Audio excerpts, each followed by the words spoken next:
everybody, David from Flash by VCycleNut. I just got done testing with the Yosh system. It's the R77, and this is actually one of the systems designed for the 250. So I took some extra steps that I think I'm going to take, that I'm sure I'm going to take whenever I test the new systems for the Zx4rr. And let me show you. So as you can see, I currently actually have the Grave system on my bike. And you're like, well, the hell, David, you kind of lied to us. Well, what I found is that the Zx4rr is more inconsistent from day to day than truly naturally aspirated wise any of the bikes that I've done a lot of development on. So I've had days where my numbers just didn't line up, where I thought things were wrong. And so a couple weeks ago, I literally went all the way through and did all my testing again. Stock bike flash, slip-on, Grave system, and Yosh system, with a few changes on each of them, and tested them all against each other, and so that I could start over again with my baselines. So what I'm doing now is each time I test a system, what I'm going to do is after I'm done testing it, as soon as I'm done, going to rebolt up. Most likely it'll be the Graves low mount full system, because that's the system I'm going to be running on my bike, and do another comparison with it after testing so that it can be as accurate as possible. Okay, so what I'm going to do now is show you 3 different days of testing, showing the Yosh R77 Zx25 system against the other systems or other tests that I've done. And the first time that I redid all this stuff, that was on June 6th. So I got a June stock bike. We see that it looked like that. And then on June 6th, I did the stock bike flash, and we've seen that. And then on June 6th, I did the Graves catback, and you can see I have that. And then on June 6th, this wasn't fully tuned, but it was close. I put the Graves low mount on there, and you can see that curve. And then on June 6th, again, after some tuning, but not fully tuned, I threw the Yosh on there to see where we were at. And so there's a lot of numbers and curves on there, and I will post this up on my website also. Follow the links in the description. You'll be able to take a really good look at this, and you can see the progression. And so let's close all these and just look at one of the things I know people will be interested in is comparing the Graves catback to the Yosh R77 Zx25 system, and this was on June 6th. And you can see that we got about another almost 2 horsepower out of it, 1.5, and it's stronger pretty much everywhere, right? Or everywhere except right off the bottom. It's got a little wall, but who cares, right? It's 5,000 RPMs, full throttle, not something we really care about. Above that, compared to the Yosh slip-on, or I'm sorry, to the Grave slip-on, it really performed better.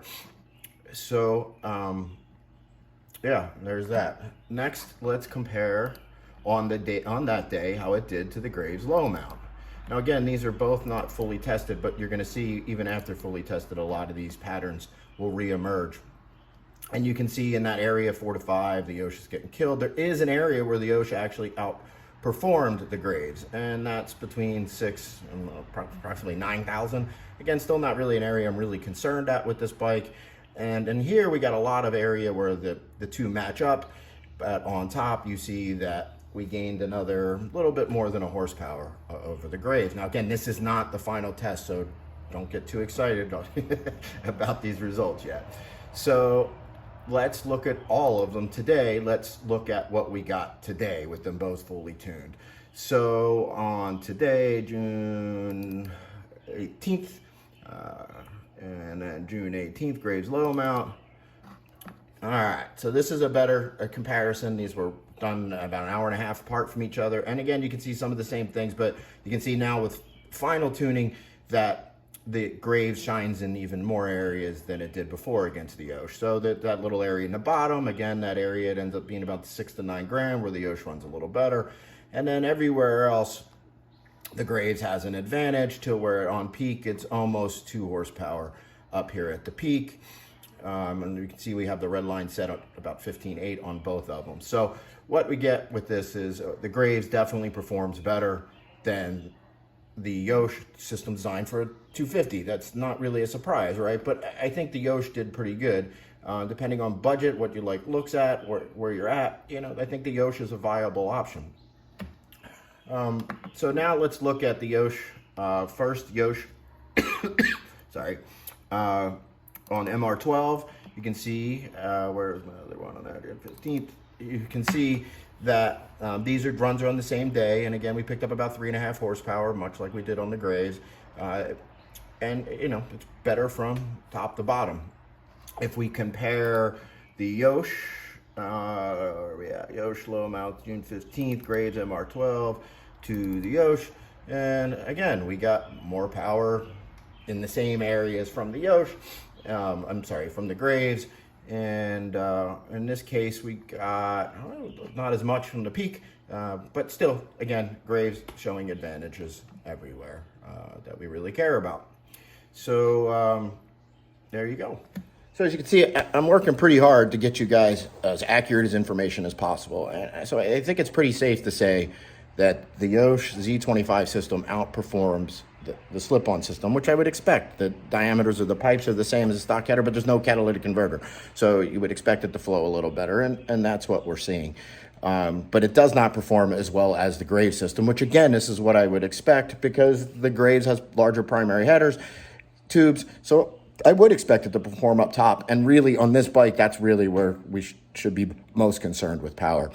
Both of these systems I'm gonna have great flashes for. All of my flashes include all the changes for fueling, ignition timing, for your quick shifter settings, full flashes with road development and dyno development, so that all of the flashes that I get or that you could get from me will all be fully developed. Still waiting on some help from Woolick to be able to release the MR12 flashes into the low power mode, but as soon as that's all figured out, I will be making another video and showing you guys.